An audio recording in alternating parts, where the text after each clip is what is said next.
bienvenue dans votre émission sportive Fair Play, votre émission généraliste qui revient sur toute l'actualité sportive d'ici et d'ailleurs, qui fait d'ailleurs son grand comeback après 2 ans, donc sans émettre sur la première scène de télévision thiessoise. Au sommaire de votre émission Fair Play, nous allons démarrer avec la Coupe du Sénégal où nous allons nous intéresser au SOC qui avait opposé Génération Foot à Walidan, duel de deux équipes de Ligue 1 remporté par les Grenats qui valident également leur ticket en demi-finale. Coupe d'Afrique des Nations U17, les Lionceaux défendront pas finalement leur titre. Les garçons d'Ibrahim Faye ont été éliminés par la Côte d'Ivoire, mais néanmoins le Sénégal sera au rendez-vous de la Coupe du Monde de la dite catégorie et une bonne ou mauvaise opération. Nos experts sur le plateau nous en diront plus. Le football avec la petite catégorie toujours, mais cette fois-ci les aînés, à savoir les Juvins qui connaissent leurs adversaires pour la prochaine Coupe d'Afrique des Nations dans la catégorie. Les Lionceaux sont logés dans le groupe C où ils sont bien lotis avec la République centrafricaine, la République démocratique du Congo et le Ghana.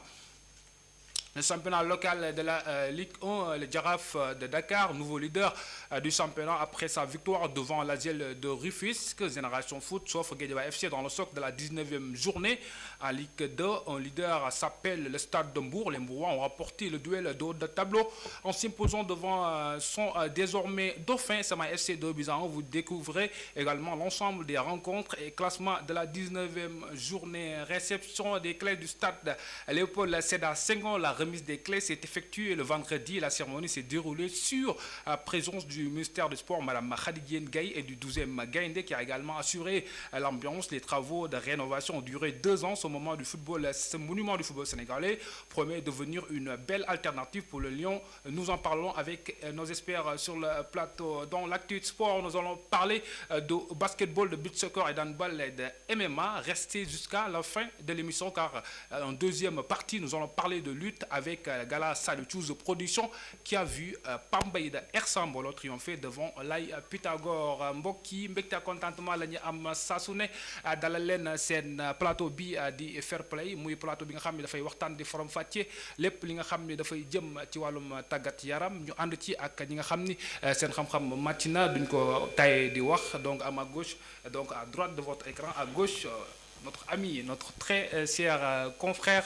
Il s'agit de Pape Ndao de Thiès FM. Il est par ailleurs secrétaire général de l'association départementale de la presse sportive de Thiès. Si je ne dis pas de bêtises aussi, il fait partie aussi des gérants donc de l'école de foot TESA. Pape, ñu ngi lay dalal suñu plateau di la ndokkeel ci wuyu si bi nga wuyu suñu invitation. Voilà, merci beaucoup Sangué di la nuyu di nuyu ñi nga xam ni ñu ngi seetaan Thiès TV di nuyu ñi nga xam ni aussi ñooy ay sportif tey suivre émission bi wax nga ko comeback et ça fait plaisir xaw ma woon ne sax boobu ba léegi mu ngi bër parce que xam naa ne kon mel na ni bi ma fi gëjee ba léegi dafa bër waaw parce que bi ma fi jógee fekkoon na Sénégal jógee Coupe d'Afrique des Nations on en avait parlé ici avec Cheikh Raoul donc ça fait plaisir de revenir ci kër gu nga xam ni miin nañ ko et on va essayer de vous accompagner tout au long de l'émission pour weccante xalaat di nuyu tamit sama naataango bi nga xam ne fekk naa ko ci plateau bi di nuyu ñëpp ñi nga xam ne ñu ngi seetaan Thiès TV. Justement, donc merci beaucoup encore une fois Pape Ndao, journaliste, je le répète, à Thiès FM, journaliste sportif très reconnu à Thiès. On ne présente plus à ma droite, à gauche de votre écran, il se nomme tout simplement Gouy. Donc lui, il est le coach des U17 de l'académie Tim. Gouy, ñu ngi lay dalal suñu plateau di la nuyu di la bàyyi nga nuyu ak suñu mbokk internet ak téléspectateurs yi la sitaan. Salaamaaleykum Sangué, salaamaaleykum sama mbokk coach bu ma bokkal plateau. xam naa ni moom xamee bëri casquette de dama bëri casquette. voilà xam naa ni moom xamee wu ma mais xamee naa ko bu baax a baax ci milieu sportif may nuyu mbokkum téléspectateur yu Thiès TV di ko am contentement tamit bu baax a baax nekk fii ci plateau bi merci. Voilà, donc c'est ce plateau aujourd'hui que nous vous offrons, un plateau assez garni d'espère pour débuter. Je l'ai dit à l'entame de mes propos, en milieu de semaine, on a joué les quarts de finale de la Coupe du Sénégal dans le socle entre Génération Foot et Walidan qui s'est déroulé au stade de la Dior de Thiès et qui a vu les Grenats l'emporter devant les Oras. Le résumé du match, c'est avec Lamine Ndiaye. C'est dans une ambiance électrique et une atmosphère assez tendue que s'est déroulé le match de quart de finale de la Coupe du Sénégal entre Génération Foot et Walidane FC au stade Lat Dior de Thiès. Le soleil était également au rendez-vous pour ce choc entre deux équipes de Ligue 1.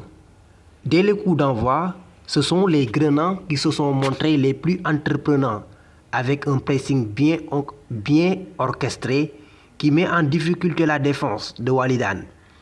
Jean-Bernard Gueye, attaquant de la Génération Foot, profite d'une erreur pour ouvrir le score dès la 7e minute de jeu. 1-0 pour les visiteurs.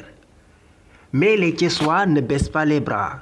À la 17e minute, ils obtiennent un penalty après une incursion de la surface adverse. Une opportunité en or pour Bale Moussa Guissé d'égaliser à la 20e minute. Malheureusement pour Walidane, le capitaine des Oranges envoie le ballon bien au-dessus des cases dans les airs du stade Lat Dior. Au retour des vestiaires, l'entraîneur Souleymane Sele Dieng tente de réagir en faisant entrer Moussa Sissoko et Amadou Diouf. Mais les remplaçants peinent à faire la différence face à une défense solide de Génération Foot. Les rares incursions du promu trouvent sur le chemin un gardien adverse intraitable. Le score ne changera plus. Génération Foot s'impose finalement 1-0 pour la deuxième fois de la saison face à Walidane, mais cette fois-ci, ils valident leur ticket pour les demi-finales de la Coupe. Voilà, de retour sur le plateau de Fair Play. Vous l'avez certainement regardé. On l'a regardé ensemble, cette victoire de Grenan, qui ont battu une nouvelle fois, on dirait, l'équipe de Walidane FC, 1-0 en championnat, 1-0 et récidive en Coupe du Sénégal, c'était les quarts de finale. Donc, je vais me tourner vers certainement Pamdo. On était au stade pour ce match entre Génération Foot et Walidane. Et dafa melni ki nga xamni mom moy Walidane ne réussit pas trop face à cette équipe de Génération. Effectivement, la transition, elle est bien faite parce qu'en championnat, seule défaite pour Walidane au stade Lat Dior contre Génération Foot, ce n'était pas un match à domicile pour Walidane parce que Génération Foot reçoit du côté du stade Lat Dior.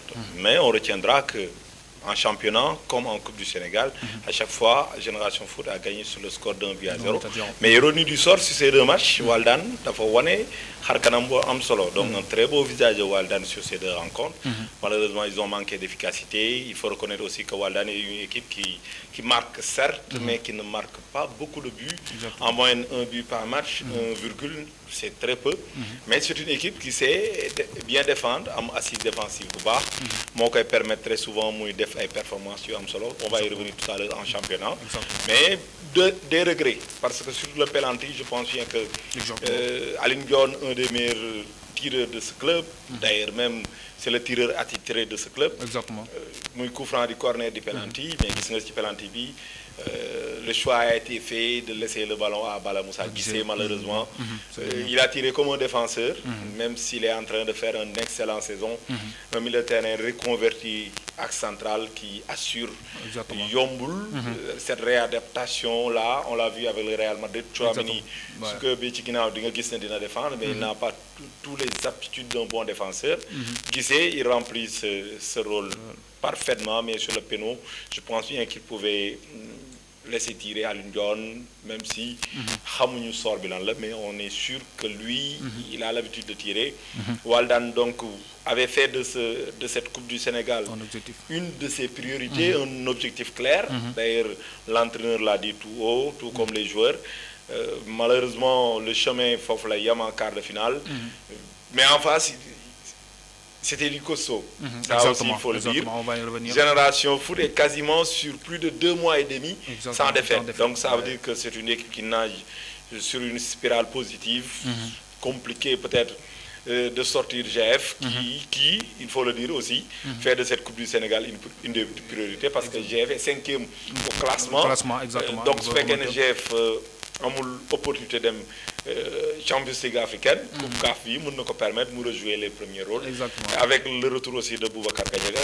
Objectif yi day gën a yéeg du côté de GF. Exactement, les objectifs vont donc monter crescendo pour Génération Foot. Donc tey nga xam ni moom mooy Guy aujourd'hui donc match bi ñu bari seetaan nañ ko fay nga xam mooy stade Lat Dior de Thiès tey justement la nga yaakaar ni moom moo manqué ki nga xam ne moom mooy Walidane pour mu jël ndam li digganteem ak Génération Foot. waaw grande waaw boo seetlee comme ni ko coach waxee rek. boo seetloo match bi passé man maa ngi woon stade. boo xoolee entre Walidane ak Génération Foot boo xoolee match Walidane bu Walidane joué. mun naa wax ni manque d'efficacité. ci la bokk ci biir match bi. te boo xoolee ci biir jeu bi. man mun naa wax ni Walidane lu mu doon joué. lu mu doon joué match yëpp. match bu keroog gi moo si gën a des. ci côté jeu.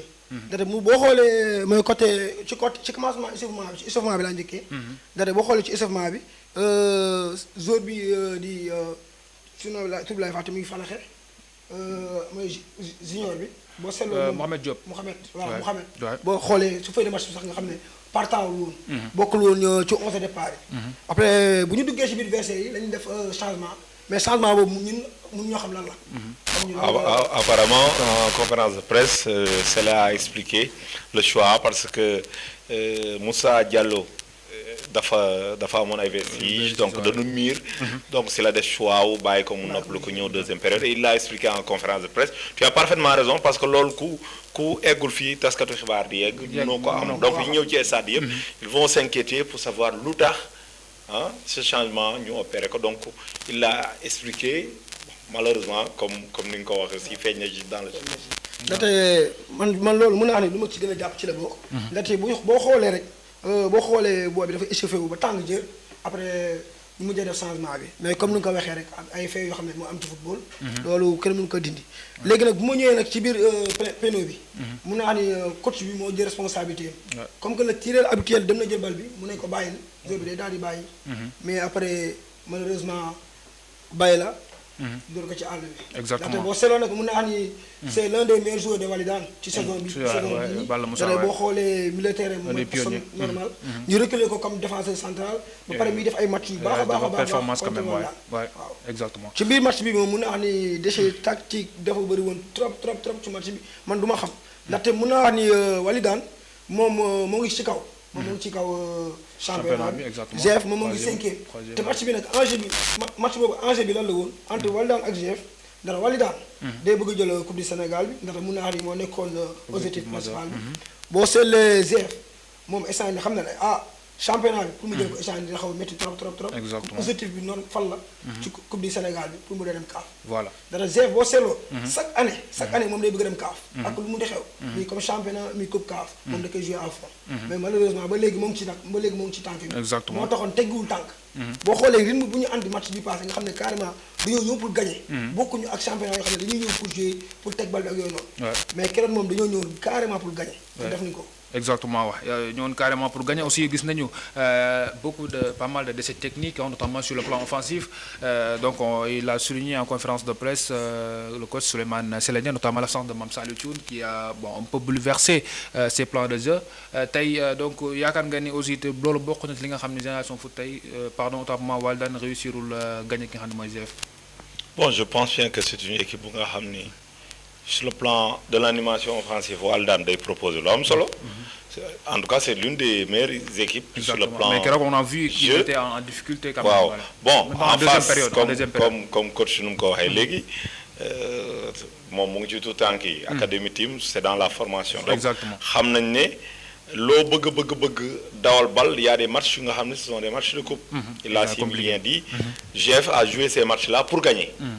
Sur ces matchs-là, GF a montré beaucoup de maturité, d'abord sur détermination, sur consigne, mais sur le plan tactique. GF, on s'attendait à ce que nous ayons possession du ballon durant toute la rencontre, que à un certain moment, nous reculer, de défendre, d'essayer de casser le rythme lors de match de couple.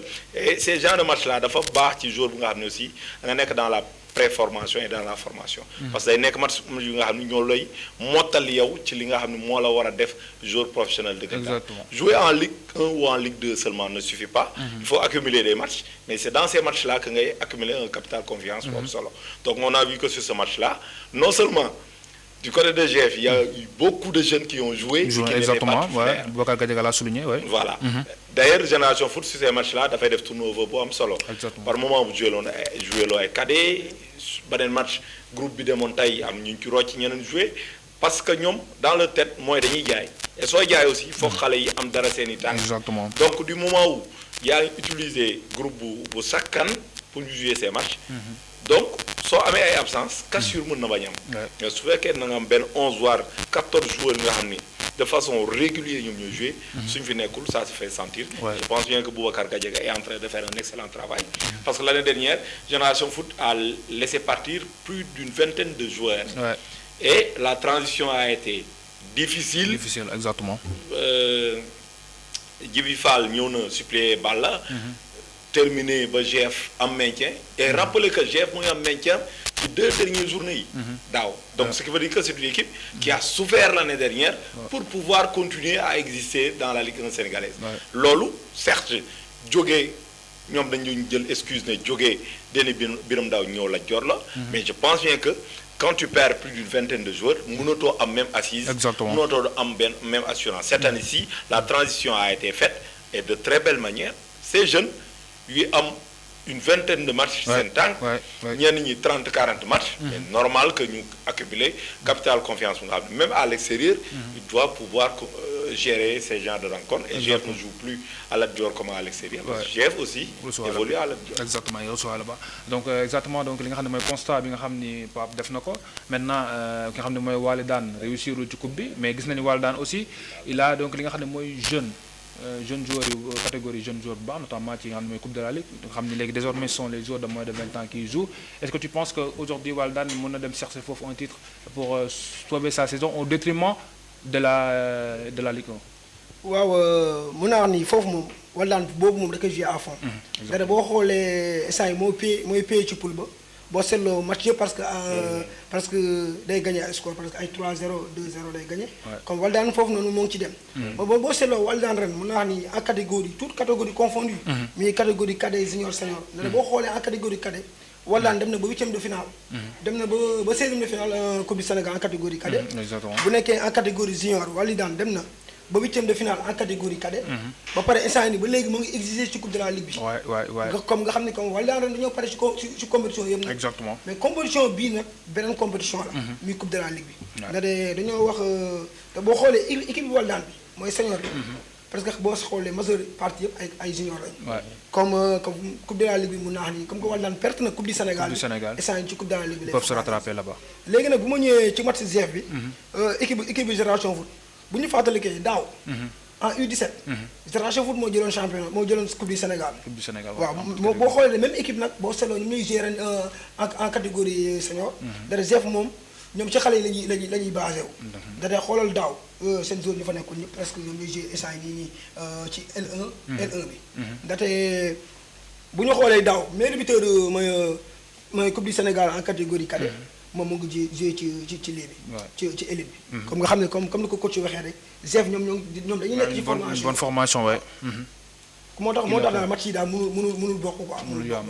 Exactement donc match yi mënul yam donc en tout cas c'était donc la Coupe du Sénégal quart de finale donc remportée par cette équipe donc de Génération Foot 1-0 au stade de Lat Dior de Thiès donc dommage pour l'équipe donc de Génération de Walidane autant pour moi.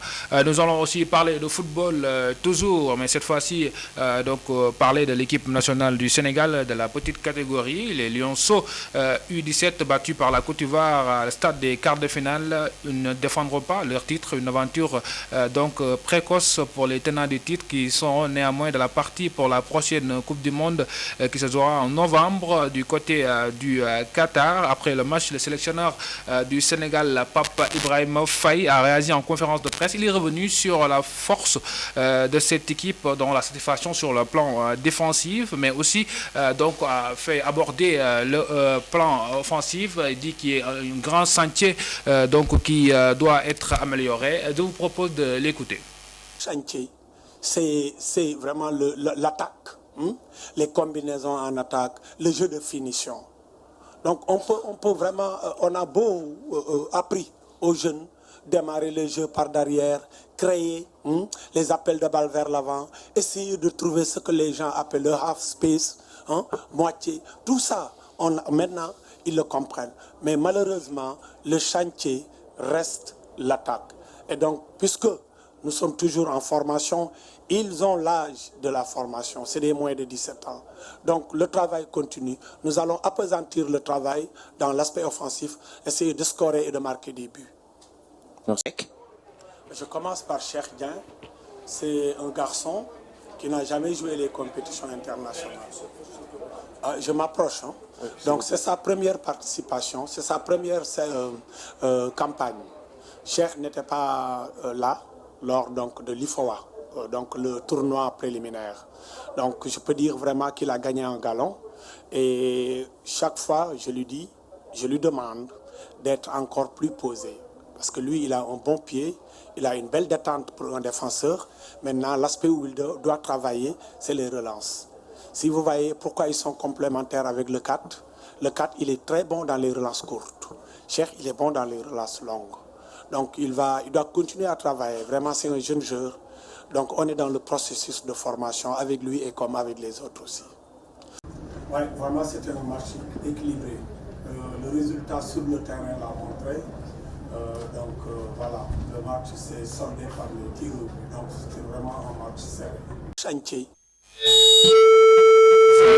Voilà, à l'instant, le sélectionneur U17 du Sénégal, Pape Ibrahim Faye, qui est revenu évidemment sur l'après-match de ce Sénégal-Côte d'Ivoire, mais qui a fait une bref romance évidemment de cette CAN manquée, je vais utiliser ce terme. Pape, est-ce que c'est ce terme que vous utilisez? Est-ce que le Sénégal a raté sa campagne? Ouais, bon, c'est toujours difficile de défendre un titre. Exactement. Muy étape bi gën a ndaw di nawetaan ba peut-être Champions League. Exactement. tey Champions League ak Coupe du Monde su ñu nee compétition yi ëpp doole ci football. yooyu la ñuy tudd. Exactement. mais tegale gi sax. xanaa nga tudd Real Madrid. mais sinon da ngay am problème. Exactement. supporter Barcelone yi seetaan tamit nañ ñu ko baal. non loolu sañ koo bañ. waaw. soo xoolee Sénégal bi muy dem. nous au Sénégal déjà qu'est-ce qu'on disait? Que cette équipe-là est moins forte. Donc les gens l'ont dit. Exactement. Avant que l'équipe dem. Mais c'est tey ñoom Amara Diouf bi ñuy dem. peut-être ñoom ñoo ëpp temps pour wàcc. soo xoolee groupe bi ñu ci bëri ñu ngi jóge ci équipe nationale bi nga xam ne ci sport scolaire lañ demoon. bon nañ ko tuddee U15. pour terme bu gën a yomb. Exactement. Après ñu enchaîné ak tournoi IFOA bi fii ci stade Lat Dior on était ensemble au stade. Sénégal jël ko. Exactement. Mais soo dem Coupe d'Afrique des Nations avec le titre de champion ce n'est pas la même chose que soo ñëw te doo champion. Exactement. pour man. équipe bi su doon dafa dem CAN te défendre wul titre. mën na jouer la finale au minimum. parce que regarde tous les matchs du Sénégal. ba ci Côte d'Ivoire mi nga xam ni bi ko Sénégal amee ñu ci bëri dañ ne équipe Côte d'Ivoire bi xajul ci kaw Sénégal. mais le Sénégal a eu la possession du ballon.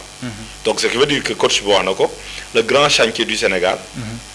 et ça je vais y revenir. Du Sénégal en entier. En entier, ouais. Parce que les gens pointent du doigt Pape Faye, il 17. Mais c'est le problème du Sénégal en entier. On est à notre quasiment ñu ngi ci phase de retour Ligue 1. Exactement. Le meilleur buteur keroog la am 7 bi Moussa Diallo. keroog la am 7 bi. demal ci yeneen à part Ligue 2. avec Richard Sagna. yeneen catégorie yëpp da ngay gis ne les meilleurs buteurs 5 6 7. Ce qui veut dire que je l'ai dit ce panel ADPS bi mani là je rappelle que je suis pas le secrétaire général mais je suis le vice-président. Le vice-président, ouais. Dieye ak Cheikh Raoul ñooy bindkat yi. D'accord. ak Ablaye Diouf. ma leen nuyu de passage. D'accord. gis nga tey. waa team xam nañ ci li may wax peut-être ñoom ils peuvent être mieux lotis. Exactement. parce qu'il y a des écoles de football et des centres yu nga xam ne ñoom tane nañ. en termes de matériel. mais wëral Sénégal ba mu daj. foo demati defal cette remarque là. Exactement. fan ngay gis école de football wala club bu nga xam ni attaquant yi waxuma club bi de. mais attaquant yi dañu am 5 balles rek yu nga xam ne mën nañ travailler devant les buts. di nga wër Sénégal ba mu daj. tu vas compter ci say catu baaraam.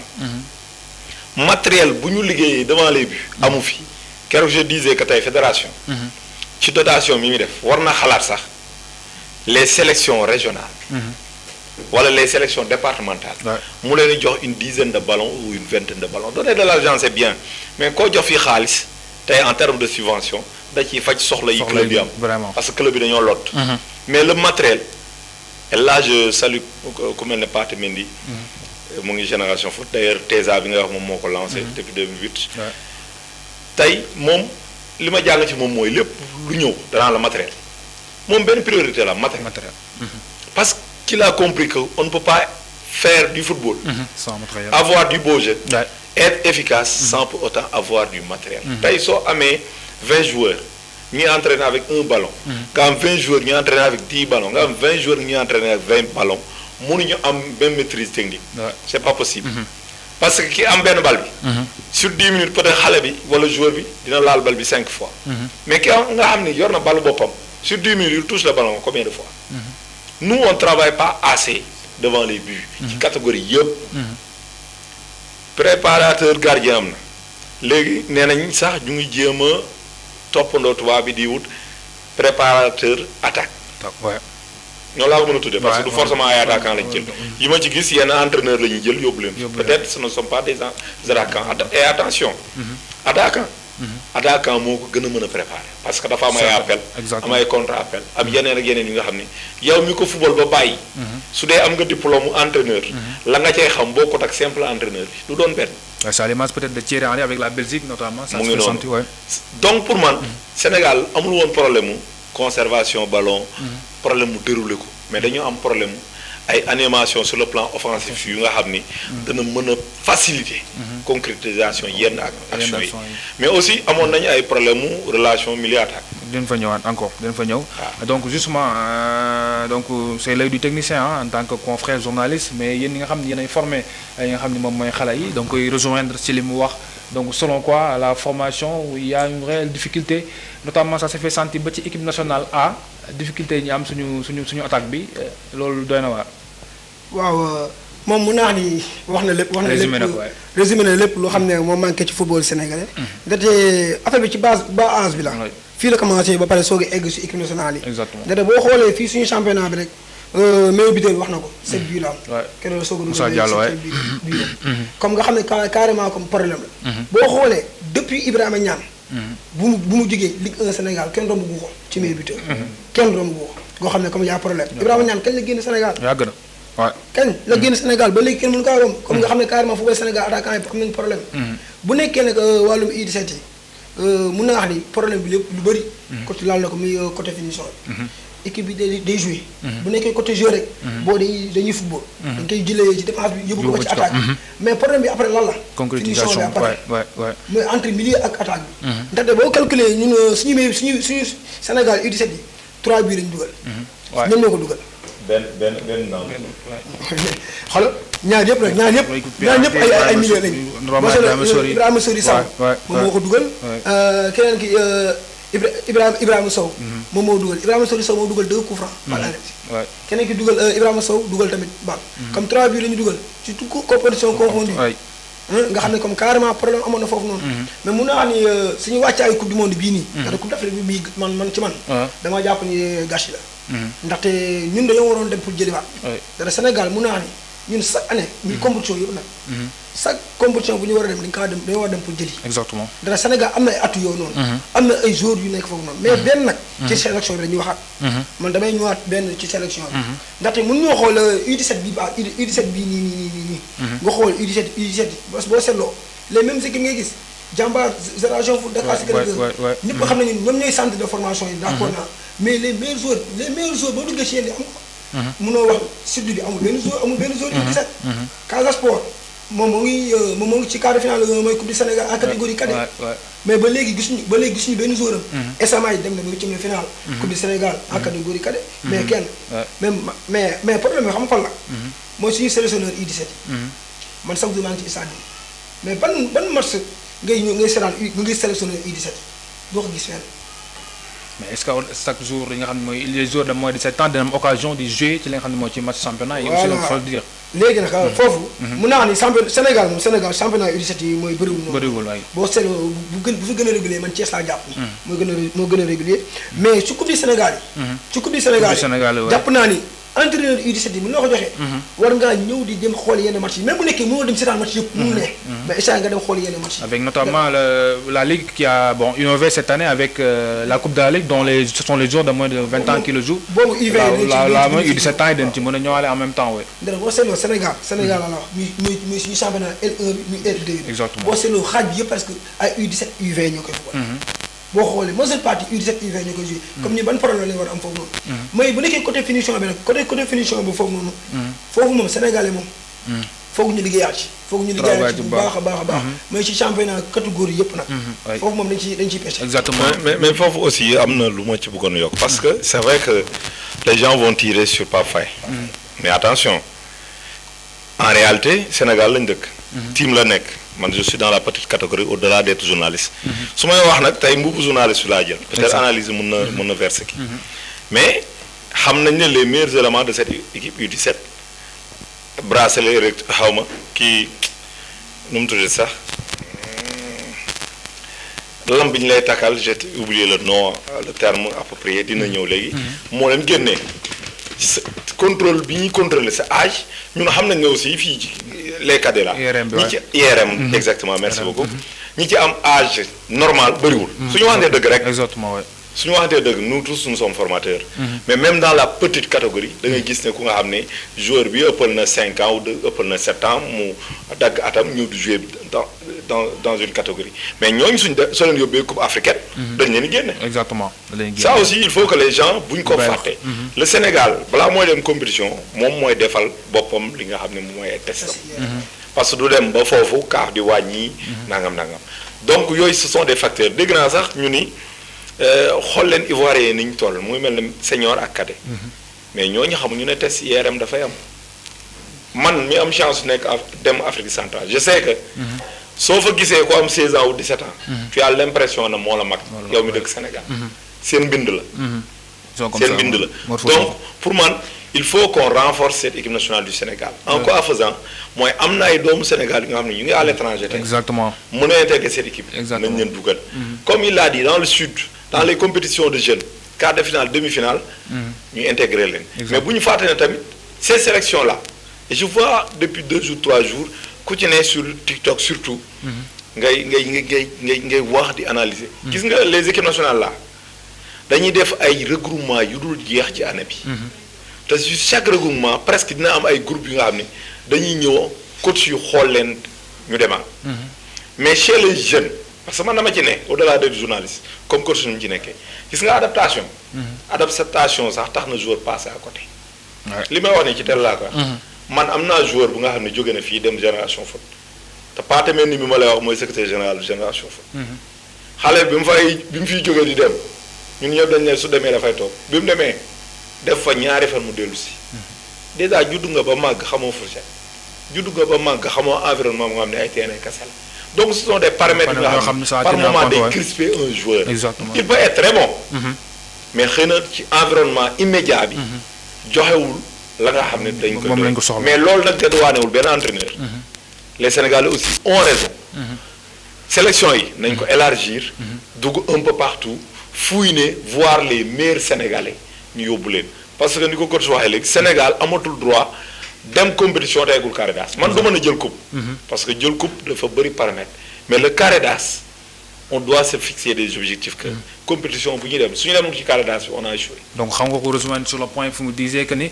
sélection bi xaw na am benn parparloo bon parparloo si pour utiliser ce terme évidemment non parparloo pour moi c'est trop dire parce que y a des regroupements en appui donc les académiciens jàmbaar génération foot c'est ce qui sort le plus même si expliqué nga benn détail selon test IRM beeg yooyu moo tax ñuy gën a am avantage mais à mon avis comme ni ko waxee léegi xam nga foofu lu pour man lan moo tax pour man sama xalaat bu gàtt su ma sañoon tey sama benn booy da jóge fii directement même si am na ko xam ne jaar na ci man si di Barham Ndiaye jaar na ci ñun avant muy dem. Exactement. jàmbaar. mais tey en termes de respect strict. bu âge je sais que ñetti centre yooyu ñoo ci gën a sëgg. Je ne dis pas que les autres ne le sont pas. parce que ci laa bokk. maa ngi ko def maa ngi ko def ak maa ngi ci yooyu yëpp. mais dama ne ci respecter âge.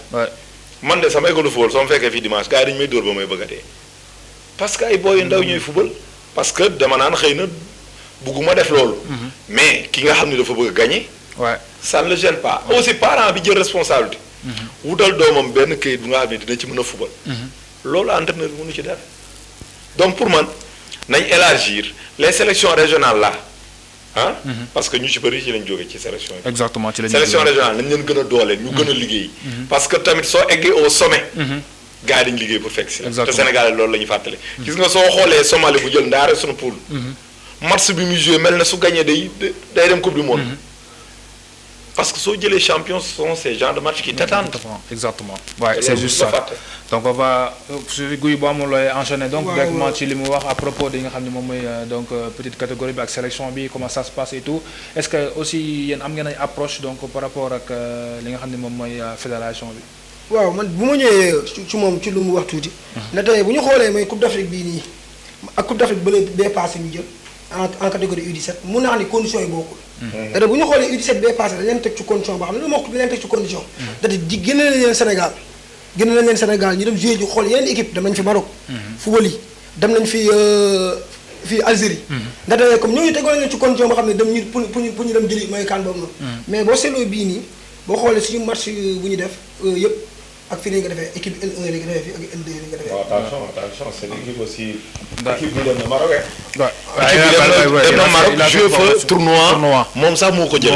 il a remporté parce que c'est juste le Maroc qui n'a pas battu hein. xam nga tournoi mais tournoi boobu mun naa ni tournoi international la. mun nañu ko wax mais boo xoolee condition bu ñoo Amara Diouf yoroon mooy U17 boobu noonu ak U17 bi bokkul. boo xoolee nag suñu U17 bi bii nii benn international moo fi amoon benn international mooy Ibrahima Sodi Sow. moom donc moo nekkoon champion d'Afrique mais à part Ibrahima Sodi Sow amul keneen ko mooy ko xam ne moo nekkoon ci lii. man nag foofu bu nekkee dafa ñëwaat benn ci test IRM bi mun naa ni test IRM bi mun naa ni damay foofu gàcce ngalaama waa fédération. ndax ñoom dañuy jiitu. il anticipe le fait d'anticiper avec docteur Ngom. dara boo seetloo comme joueur comme Hippolyte. comme Mamadou Dabo ak Moussa Cissé. ils sont de l'académie Tim. waaw ils sont pas de nekkul académie Tim amu woon kenn. boo seetloo joueurs yi ma wax noonu ce sont des joueurs très importants ndax mun naa ne coach bi suñu compté woon ci la bokk. mais après dañuy mujjee génne. ndax test IRM voilà comme ma ñëwaat ci moom lu mu wax rek. ndaxte bu nekkee fii moom mun naa ni ngàcce ngaale waa fédération ba. foofu moom damay def félicitation. mais comme ni ma ko waxee rek tànneef bi. man tànneef bi laay waxee tànneef bi foog ñu xoolaat ko comme que dañuy dem nag ci coupe du monde nag. nañu xoolaat bu baax a baax. surtout waaw coupe du monde dañu jëm. dara coupe du monde nag foog nga pare. man gis naa ni depuis centre yi mooy centre Jules François Bocandé ak yooyu noonu bu ñu ko defee ba léegi. suñu équipe nationale ñu ngi fay dem régulièrement mais dafa des. xam nga fa laa luwee man boo gisee li ma wax si tànneef bi boo xoolee attaquant wali daan bi mooy booy. Mohamed waaw. xool ko benn âge la yor 2009. comme 2009 en catégorie cadet lay joué. mais gisoo ko ci lii bi. te mu ngi joué titulaire ci wàllu daan mais lu tax comme man mënu ma xool mënu ma gisee mooy tànneef bu coach bi mënu ma kaa xam. xam nga nag ci lan la ko jëlee comme ni ko coach waxee. mën na bañ a am adaptation ak yooyu noonu. mais nañu xoolaat tànneef bi. En tout cas donc le Sénégal va jouer la coupe du monde U17 donc là c'est le sommet il faudra donc se renforcer notamment voir les joueurs qui évoluent en Europe parce que il va y avoir forcément parce que le Sénégal a un nombre incalculable de joueurs expatriés donc on va quitter donc la CAN U17 pour parler dans la CAN U20 donc l'équipe nationale U20 donc connaît son sort ils sont donc dans le groupe C où ils vont jouer contre la République centrafricaine la République démocratique du Congo et le Ghana aujourd'hui on est sur deux donc catégories différentes donc notamment celle du U17 et celle du 20 notamment ils ont plusieurs stages donc de formation, si on peut dire comme ça, donc sous la houlette de Souleymane de Serigne Saliou Dia. Donc foofu tam mën nañu am yaakaar ni donc par rapport ak U17 yi Sénégal war na mën a def performance bu am solo fële ca Égypte. Bon ñooñu sax ils sont mieux lotis. Mieux lotis, waay. Parce que tey soo xool sur les 2 matchs contre la RDC il y a eu des expatriés yu ñëw 3 la convoqué woon ñaar ñi ñoo ñëw. tey mën nañu jàpp ne ku mel ne Pierre Dorival. Dorival Diatta waay. mu ngi Lyon. c'est vrai que fii la dooree Dakar Sacré-Cœur. joué na avec équipe nationale avant muy dem. mais c'est un plus. quand tu as un joueur qui s'expatrie. dafay am leneen ci lu muy yokk te loolu muy yokk dafay impacter ci sa groupe. Exactement. c'est sûr que dina amaat yeneen renfort parce que gis nañu ci presse bi. même Clinton Diandi. il a rejoint l'équipe. bon mais on attendra. on attendra parce que ñu ngi en regroupement man am naa chance U17 yi comme U20 yi ku ci ne fekk naa la ba ci sa centre. exactement. waxtaan ak entraîneur bi mais da ngay xam ne gars yi seen bëgg-bëgg mooy garder coupe bi même si je le répète. arrivé au sommet mën na jafe. mais il restait. mais moo gën a yomb. des au sommet ouais. donc Sénégal c'est sûr que dina renforcer wu. mais équipe boobu contre RDC. li daal cadre yi dal na leen. sur les 2 matchs ouais, sur les 2 matchs. sur les 2 matchs soo xoolee Sénégal moo gagné benn bi. beneen bi ñu nul. mais match bi ñu nul da ngay xam ne RDC dafa ñëw jouer ko match coupe. donc su doon coupe d'Afrique. da nga naan RDC yóbbu na la série tir au but. exactement parce qu'ils ont fait exactement. li yeneen équipe bi def ak cadre yi ci coupe d'Afrique des nations. ce qui veut dire que à chaque fois que tu remportes un trophée majeur soo jouer ak équipe quel que soit sa talent équipe boobu bëggul ñàkk. donc moo tax c'est vrai que Serigne Saliou kenn dootu ko présenté ci football Sénégal kenn dootu ko présenté ci xam-xamam. mais liggéey bi. dafay door bi nag mooy chantier bii ñu wax. moom da koy dab.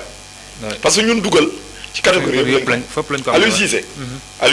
c'est vrai que dem na. c'est vrai que à un certain moment poussé nañu ko vers la sortie mais contre la RDC occasion yi joueurs yi am yëpp ci Sénégal am yëpp suñ ko concrétiser woon.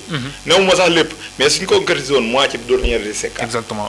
Algérie bi mu ñuy gagné match amical à Dakar lu ñu am yëpp suñ ci dugaloon ñaar ñett. gagné nañ. sur les matchs qu'on a joué ba keroog contre Togo soo xoolee da nga naan c'est comme si dañuy suur mais du dañuy suur mais en réalité on n'a pas de serial killer. exactement ci sunu football bi naturellement. Sénégal bi ëpp but ci saison. ci football. championnat d'élite. soo ci génnee Bocandé génn ci Mamadou Niang. da ngay wër. non c'est plus beaucoup. da ngay wër parce que Sadio Mané rek moo ko defaat Angleterre.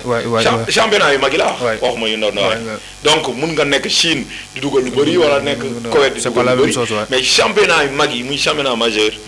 très souvent dañuy am problème sax romb 15.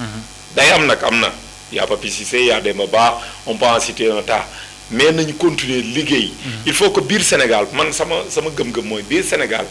il faut que léegi ñuy am ay entraîneurs attaquants. loolu dafa war. parce que dafa manqué suñu football tey soo gisee Sékou Guirassy muy dugal ñetti but contre Barcelone. mais tu es fier. tey da ngay xam ni Guinée lu mu nekk équipe bu ndaw am na attaquant classe mondiale ci équipe am. loolu moo ñu manqué ci catégorie yëpp. et nous espérons que les juniors dinañ jàng. ci lii dal cadets yi. pour ñoom au moins ñu maintenir le flambeau sinon on risque de perdre. exactement. toutes les coupes d'Afrique yi nga xam ne gagné nañ ko parce que rappelez que ci coupe d'Afrique yi mujj yi Sénégal dafa plané woon en Afrique. mais là on est en train de dégg nañ ko léegi. loolu nag moom moo sport yam pig la. nga yéeg ba ci kaw mën nga wàcc. yenn saa yi nag moom wàcc bi day gaaw. exactement Guy, on va revenir sur ce groupe du Sénégal composé du Ghana, de la République Centrafrique et de la RD Congo. Un groupe pas évident pour les Lionceaux, notamment RD Congo. Pape l'a si bien dit joué nañu fii laaleen nañu benn match bi ñu jaar ci kawam beneen match mu metti trop ki nga xam ne mooy Ghana en petite catégorie on ne présente plus dans le continent africain et la République Centrafrique aussi progresse donc qu'est-ce qu'il faudra faire ban taxawaay l'équipe bu Sénégal war a am ci groupe boobu noonu pour mën ko remporter. waaw man moom ci U20 yi du bokk ak sama U17 yi. dara mun naa ni U20 yi ils sont attribués ils ont l'expérience des grands rendez-vous.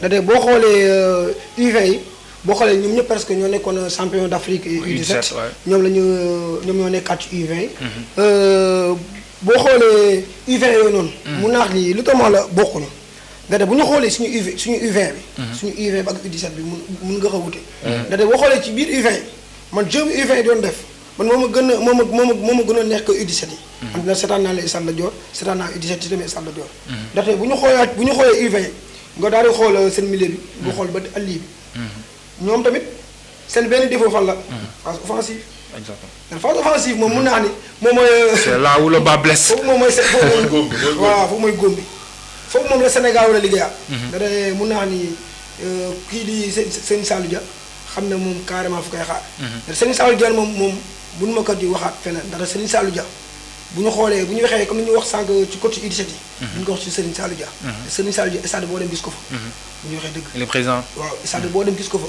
man dara team jeune ak moom këlëbam en 32e de finale coupe du Sénégal ñëwoon na même Sénégal bu ñu joué mooy contre Jambar stade Maniang Soumaré coupe de la ligue ñëwoon na mais mun naa wax lu ma dajeeg moom ci compétition yi petite catégorie bëri na comme ça veut dire que kooku moo ngi dem ci stade yi comme kooku xam na yenn joueur la war a jël léegi nag bu ma ñëwee benn ci Congo benn on se connaît Congo ñun xam nañu faayu Congo ndate boo xoolee joué ñu ne Congo ñaari match suñu ñaari match yi ñun xam nañu point fort Congo xam nañu point faible Congo foofu mun naa wax ni benn damay joxaat tamit gàcce ngaalama fédération xam ne damay waxaat gàcce ngaalama fédération xam nañu Congo qualifié na mooy ci mooy coupe d'Afrique bi terewul jëliñ ko match d'entraînement voilà léegi nag jëliñ ko match d'entraînement te xamoon nañu mën na am tamit ñu bokk ak moom lii poule léegi nag fa la ñu dajawaat léegi nag ci match bi boo xoolee ci jàngat bi ma ci am entre ñaari équipe bi ku nekk xam na safaayu équipe léegi nag foofu Sénégal lay demee ak expérience bu mu am ci compétition bi U20 boobu la ci mën a demee pour mën a am dara exactement mun foofu laa jàpp Congo bu nekkee Ghana nag il est attribué à la compétition ndax Ghana boo seetloo kenn du ko présenté ci Afrique exactement waaw surtout compétition U20 bi boo xam ne mun naa ni chaque instant moom chaque année day dem xanaa man Ghana man fu ma liwul mooy année bii nii mooy coupe d'Afrique bii di ñëw la Ghana demul comme loolu xam naa ni man bu ma juddee ba léegi maa ngi soo gis ci football waaw dara Ghana moom mun naa ni Ghana benn Afrique la woon dara Ghana moo nekkoon équipe Afrique boo doon wax Afrique da nga doon wax Ghana ci kaw comme Ghana lu war a bàyyi xel la mun naa ni match bi gën a métti ci poule bi contre Ghana la waaw bu nekkee Centrafrique nag mun naa ni Afrique amatul petit équipe boo xoolee ci coupe d'Afrique bii passé nii mooy en catégorie senior nga xam ne carrément équipe bi yëpp ñooy am muy Mauritanie muy Centrafrique muy lépp da jàpp naa ne équipe bu def qualification ba dem coupe d'Afrique kooku du équipe bu ndaw comme foofu noonu mun naa ni gars yi dañu koy bàyyi xel bu baax a baax pour mun ci dem à fond man nag Sénégal man du ma wax ci poule bi ndaxte bu nekkee poule bi moom Sénégal moom génn ci man mën naa xam man jéeguñ de mais jàpp naa ne Sénégal génn ci poule bi ba pare il faut pas faire passer les sérieux non man dama lay wax ndaxte mën naa xam Sénégal ñun duñu wax ci génn bañ a génn poule xam nga loolu la ñu wax ñun dernier carré mais il faudra le faire quand même non dernier carré moo suñu problème mais mu nekkee qualification yi nii mun naa ne Sénégal day qualifié mais xam dañuy wax entre pays wala deux mais Sénégal moom day qualifié ci poule boobu moom exactement waaw poule boobu moom mun naa ne c'est prenable voilà c'est prenable sauf que il y a eu beaucoup de problèmes parce que rappelez que cette CAN devait se jouer en Côte d'Ivoire exactement soo gisee Sénégal jël RDC c'était pour préparer ces probables adversaires yi nga xam ne waroon na dajeek ñoom Côte d'Ivoire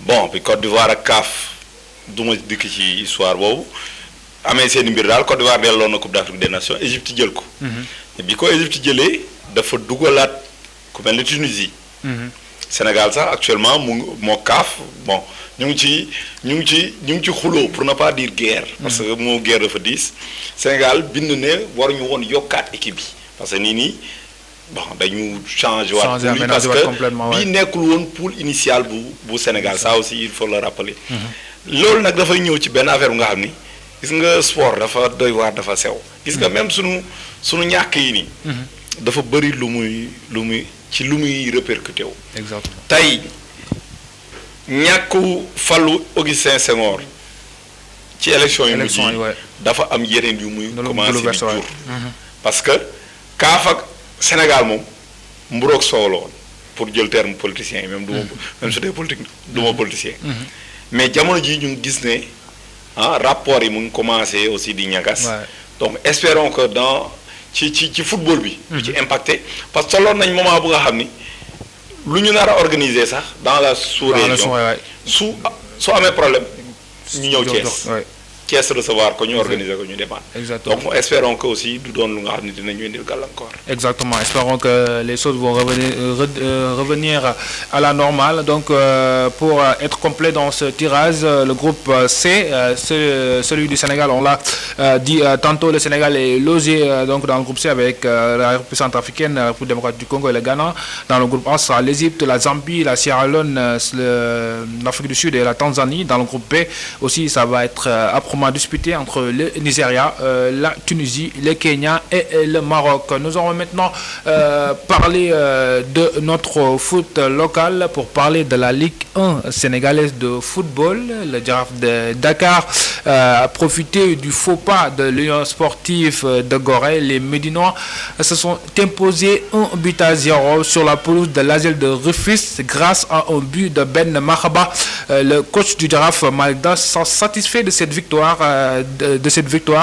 et donc passe en tête. Il est également revenu sur le contenu du match et sur l'adversité qu'a posé l'AS de Rufisque. Je vous propose de le suivre.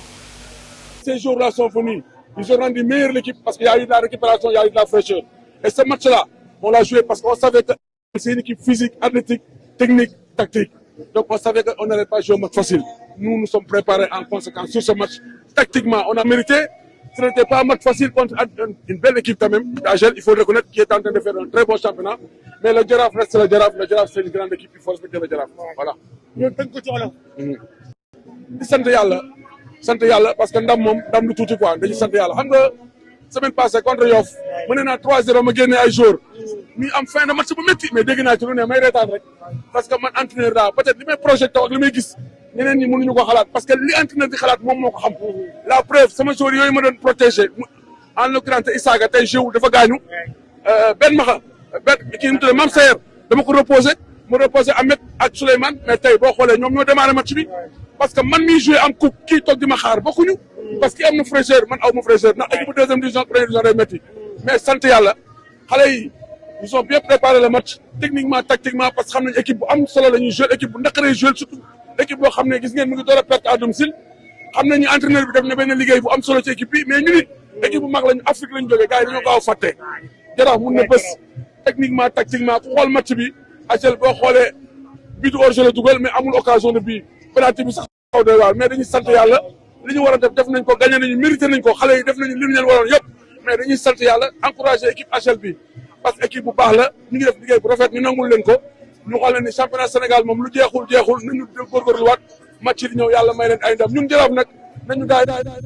Voilà, sacrément Malick toujours avec ses détracteurs du Jaraaf, c'est vrai, un grand club bi nga xam ni dafay naqaree yor à chaque fois donc dañ koy remonter les bretelles maintenant donc Jaraaf à chaque fois dañ koy gis ci début championnat bi c'est difficile mais ça c'est une ère de déjà vu le Jaraaf qui remonte la pente en deuxième moitié de saison tey il reste le grand favori pour aller remporter ce trophée selon vous. Ah bien sûr man avant Jaraaf di jël première place fi sax nee naa Jaraaf su paree ci coupe africaine yi su xësee ba nekk ci bopp bi les gens ne vont pas revenir c'est pas encore fini. Exactement 2 points d'avance donc la mais man je reste persuadé que Jaraaf man su ma doon joxe favori moom laa ko jox pourquoi parce que pour man ñoo yor meilleur effectif u Ligue 1 sénégalaise. Exactement. Avec des internationaux, des joueurs aguerris qui ont un capital expérience très important un entraîneur bu mën a nekk Jaraaf. parce que ça c'est important. j'ai pas dit waxuma entraîneur bu aay de dama ne entraîneur bu mën a nekk Jaraaf. parce que dégg nga ko après chaque match moom mu ngi régler ay problèmes. supporters yi pas Jaraaf yi ñëpp. waa Medina yi il gère tout à la fois ci 1 minute. donc Malick Daaf c'est vrai parfois mën na wax nga ni muy waxee neexuma il est arrogant ou pas. mais c'est quelqu'un qui sait ce qu'il fait et il se donne les moyens d'y arriver. avec équipe nationale yi mu mës a yor yëpp yenn saa yi su waxee ab xale nga yaakaar ne da koy rey. Exactement parce que là. c'est le tempérament. non entraîneur bi danaan sama teranga doomu ko xañ. en quelque sorte c'est ça. tey soo gisee performance bi muy def ak Jaraaf. cette remontée très très importante du Jaraaf. c'est parce que li mu wax ni dafa am solo la gestion du groupe. parce que mënoo jouer coupe di jouer championnat. te doo gérer mooy li ma wax sànq rek. te mënoo gérer sa effectif. la gestion du groupe dafay am importance ci deuxième partie saison soo xoolee yenn saa yi nga gis club bu ndaw surtout ñuy jógee Ligue 2. bëreet comme Walidane je vous donne l'exemple de Walidane même si Walidane est en train de faire une excellente saison. peut-être ñaari tali sax xawoon na ko fi def. mais équipe yu bëri suñu jógee Ligue 2 rek bëreet dañuy am doole. mais suñu demee ba ci xaaj bi dañuy loof. parce que tout simplement dañuy am 11 ba 14 joueurs yu nga xam ni. ñoom la ñuy utiliser. boobu temps club bu mel la Jaraaf am 25 joueurs plus des juniors yi nga xam ni. ils peuvent jouer. ci équipe première bi ñoom ci marathon bi su ñëwee. dañuy mën a jouer les premiers rôles et sur le plan financier. kenn du présenter Jaraaf. donc soo xoolee yooyu yëpp. ñu dajale ko paramètres yooyu yëpp ñu dajale ko da ngay xam ne Jaraaf mën na jouer les premiers rôles. dans ce championnat mais au-delà. vécu bi day ñëw expérience bi day ñëw. li nga xam ne mooy ambition du club day ñëw parce que pour man Jaraaf su delluwaatul Afrique coup d'arrêt la.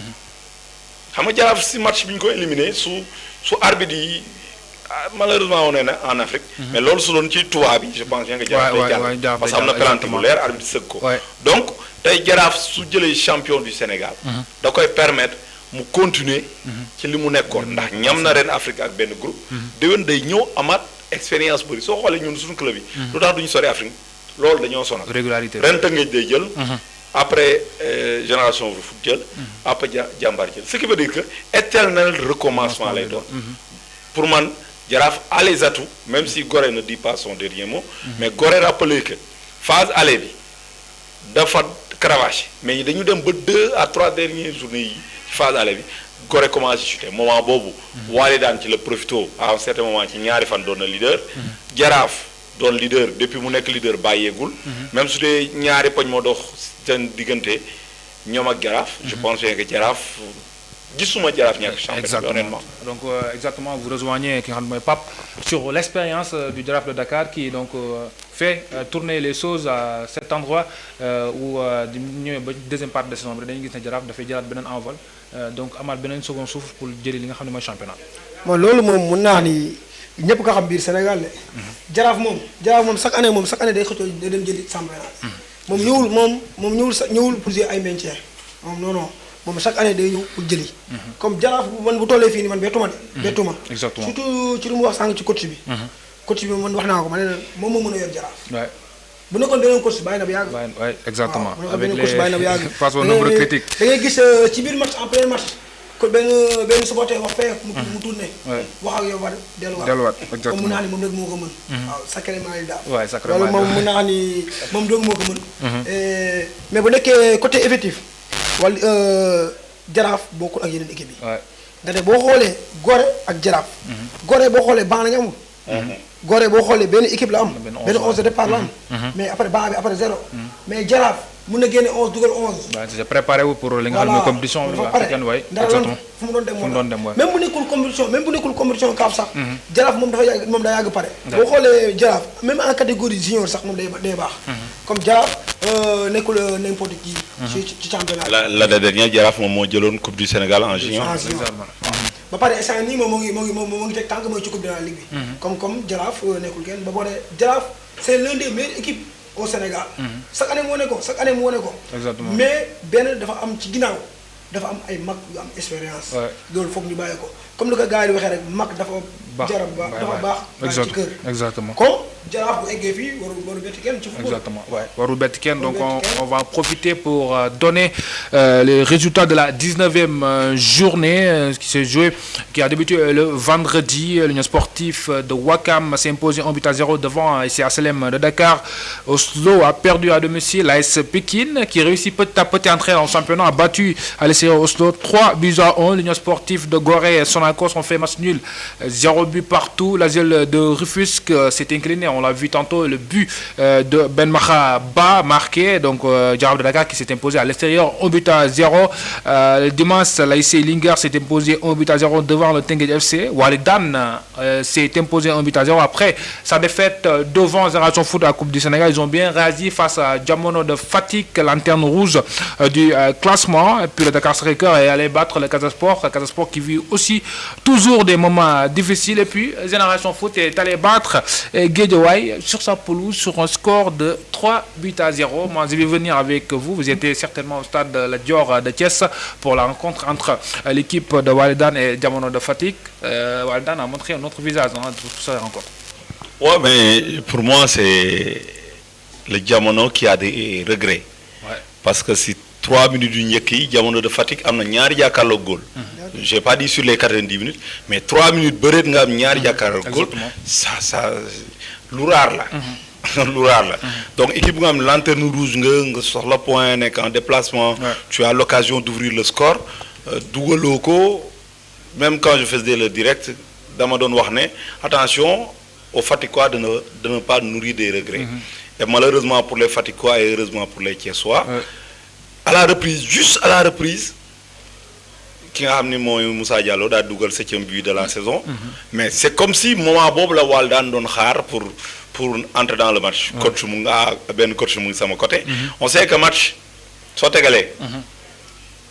Début bi mën nga sa yaram bi acide lactique bi le temps que muy bàyyeeg yooyu day jafe. mais soo xësee day mel ne deuxième souffle la ñu xëy na Waldan loolu am sur ce match là. plus les changements opérés Waldan pouvait gagner largement parce que deuxième période moom domination bu extraordinaire bu Waldan la c'est comme si ce match là il y a eu 2 mi-temps. Une pour Diamono et une autre pour Waldan. mais Waldan moment bi mu dominé ci la dugal et après tu as match facile parce que là tu retrouves Waldan bu jouer malgré que équipe bi muy ñëw ci stade bi 17 joueurs ñoo ñëw ça veut dire que Waldan manqué na parce qu'il faut 18 joueurs rappeler que jour boobu ci suba gi Waldan doon jouer Coupe du Sénégal mu COT ñàkk 2 buts à 0 donc gis nga être sur plusieurs tableaux mooy li may wax léegi loolu je ne pense pas que dina dal ñoom Jaraaf parce que effectivement il dafay yaatu mais tey su fekkee da nga nekk sur plusieurs tableaux sur le plan financier dafay am coût sur le plan du rendement dafay am parce que Waldan am na blessé yu bëri keroog ku mel ne Ibou Aïdara bokkul ku mel ne Bougazeli il est blessé Mam Salou Thioune il a été blessé bi Waldan di def match amical mook équipe nationale U20 donc yooyu yëpp di ay paramètres yi nga xam ne l'entraîneur da koy prendre en compte d'ailleurs même l'entraîneur Sélédien il était malade soo gisee match bi yëpp dafa toog ci classe yaram version Bielsa donc loolu lépp nag mook saison bi ñoo ànd moo tax ma ni suñ tollee fii équipe yëpp effectif équipe yi gën a baax effectif équipe yi ëpp organisation équipe yi ëpp koppar ñoom ñoo ci génn et félicitations à Waldan aussi il faut le dire c'est une équipe très très bien organisée et que mu terminer championne ou pas je pense bien que réussir na sa saison parce qu'il faut rappeler aussi que Waldan est à 2 points seulement du leader. Exactement. Donc, nous gëm ko ou ñu bañ ko gëm, le titre de champion est possible. Exactement, c'est toujours possible. Mais quoi qu'on puisse dire, Waldan a réussi sa saison. Maintenant, éliminé de la Coupe du Sénégal, il y a une Coupe de la Ligue Momo Djidou.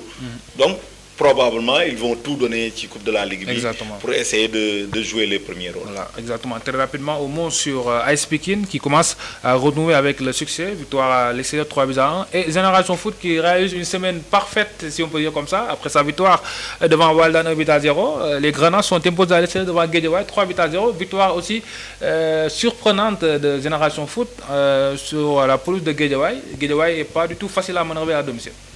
Wow. boo seetloo mais match Guédiawaye bi mooy Guédiawaye Génération Foot man mun naa wax ni man match boobu noonu match bu ma gën a yem ci match yi ci la bokk mais bu nekkee football dara war laa yem football lu nekk mën na ci am match Guédiawaye Génération Foot dara bu ñu xoolee nag benn mais Guédiawaye moom depuis bu ñu tëjee stade ba léegi dafa am problème mooy bu recevoir dara boo seetloo bu recevoir depuis nga génnee ba léegi bu recevoir am problème boo seetloo depuis bu mu génnee ba léegi boo seetloo match depuis bu mu génnee stade bi ba léegi chaque match bu recevoir mun naa ne day ñàkk match boobu noonu bu ñu xoolee depuis bu mu génnee fee ba léegi match bu mu gagné su ma juumul match contre kii la Ça va venir, ouais. match bu mujj bi avant mu joué kii la gagné. d'ailleurs bu ñu seetloo bu ñu nekkee côté Génération Foot nag comme ni ko coach waxee sànq ci commencement bi. Génération Foot mu ngi ñëw ak Alir. Exactement. Quasiment Ça pointe à la 6e place, hein. bientôt 3 mois yu nga xam ni amul défaite. En tout cas c'est plus de 2 mois et demi yu nga xam ni amul défaite donc c'est une équipe bu nga xam ni am na beaucoup plus d'assurance. dara foofu liggéey la dara mun naa wax ni coach bi comme liggéey na foofu noonu liggéey na foofu liggéey bu baax a baax a baax. coach Boubacar Gadiaga. dara Boubacar Gadiaga moom xam na petit catégorie. Exactement. dara boo xoolee nekkoon na jàmbaar jóge jàmbaar dem Maroc. mu jóge Maroc ñëw Génération Foot. comme kooku coach bu mag la. Exactement loolu coach boo xam ne kenn du ko changé. Il a été champion du Sénégal avec jàmbaar. Exactement. voilà léegi nag su côté match boobu mun naa wax ni match bu gën a délicat match boobu la. léegi ba nekkee côté AS Pikine. mun naa wax ni AS Pikine Oslo. ndaxte bu ñu xoolee AS Pikine. dafa joué sans son entraîneur principal. ndaxte entraîneur principal dafa nekkoon mooy adjoint coach U17 yi. comme coach adjoint bi moom moo zéro match bi. ñu gis beneen xar kanam match AS Pikine. dara boo xoolee AS Pikine mooy bu ñu doon joué. ak AS Pikine bi beneen match la. ndaxte bu ñu xoolee mais kii di. joueur AS Pikine yi. man ci match boobu damaa gis ni daa mel comme dañu seen problème bu ñu amoon si biir si diggante bi dañ kaa réglé waat. Exactement. boo xoolee. nga xam ne fii amul problème. ndax dañu ngi wax ay problème salaire. ay problème supporter ak bureau bi. ndax boo xoolee ci biir match boobu noonu. boo xool communion supporter yi ak joueurs yi. nga xam ne carrément changement am na foofu. te changement boobu nag moo andi Pikine ci victoire bu mu am nii. voilà te jàpp naa ne Pikine. Pikine ba loo ngeen dégg man Pikine sax du ma wax ko. Pikine nekkul équipe bu ndaw. Pikine dirigeant dañoo war a xoolaat Pikine. te Pikine mënu ma constater équipe bi mel ni Pikine. mi dugal mooy gisee. chaque match Pikine mën naa ni Pikine bu recevoir lu muy dugal gisee kenn du ko dugal à part Jaraaf de Dakar. ñoom ñaar mais Pikine waru manqué ay salaire. voilà ay 2 mois 3 mois. foofu mën naa à revoir ci championnat. Exactement. Ouais, voilà le classement. Donc on le voit, on l'aperçoit à l'écran à l'instant. Le Jaraaf de Dakar qui prend les commandes du classement, 36 points, suivi de l'Union sportive de Gorée, de Dauphin de Jaraaf avec 34 points. Walidane qui suit, même nombre de points que Walidane, 34 aussi. Laser de Rufisque, sur son défaite, se pointe à la 4e place. Génération Foot, grâce à sa victoire sur les Guédiawaye, revient à la 6e place du classement avec 26 points. La Pikine, sa victoire aussi lui permet d'être à la 10e place du classement. Les deux équipes donc relégables, donc ASLM de Dakar et Diamono de Fatick, donc ferment la marge du classement respectivement avec 18 et 16 points. On va quitter la Ligue 1 pour parler de la Ligue 2 sénégalaise de football. C'était aussi la 19e journée, une 19e journée marquée aussi par un gros choc. Le Stade de Mbour qui réalise une belle opération en s'imposant 2-1 devant SMA FC pour ce qui est du duel de haut de tableau aujourd'hui. Donc Pape, une victoire très très importante pour le Stade de Mbour qui était devant mais qui creuse l'écart avec 3 points devant SMA. Et Stade de Mbour fawuñu. C'est ça le terme approprié. Ils veulent quasiment accéder en Ligue 1. Non, Stade de Mbour fawuñu. C'est-à-dire que équipe bu miin Ligue 1 Ligue 2. li miinu ci benn c'est-à-dire ñaari la miin. Exactement. Du moment où ñaari la miin. wàcc nañ ils ont compris qu'il faut travailler pour revenir au sommet. ñu dellu ca nañ doon def. parce que léegi Stade de Mbour li mu ñàkkoon daaw la amaat mooy su joué Caroline Faye stade bi dafay fees. te loolu à un certain moment daf ko ñàkkoon.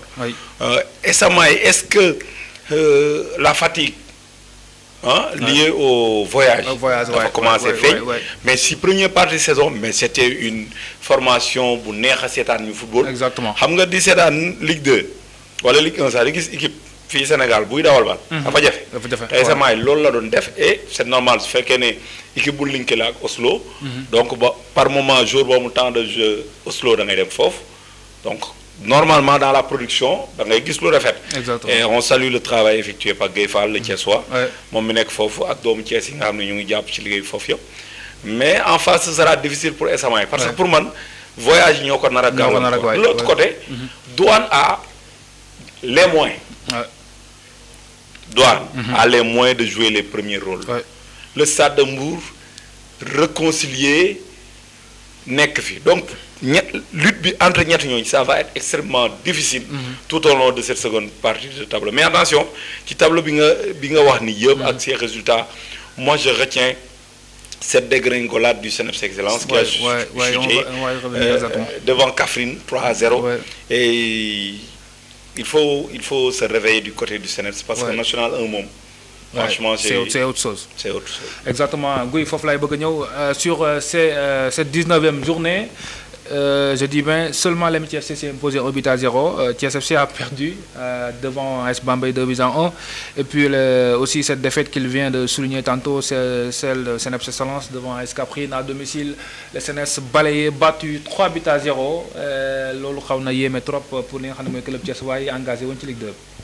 waaw yéeme na trop trop pour Thiès waay ndaxte bu ñu xoolee ren moom mun naa ne suñu antam baaxul.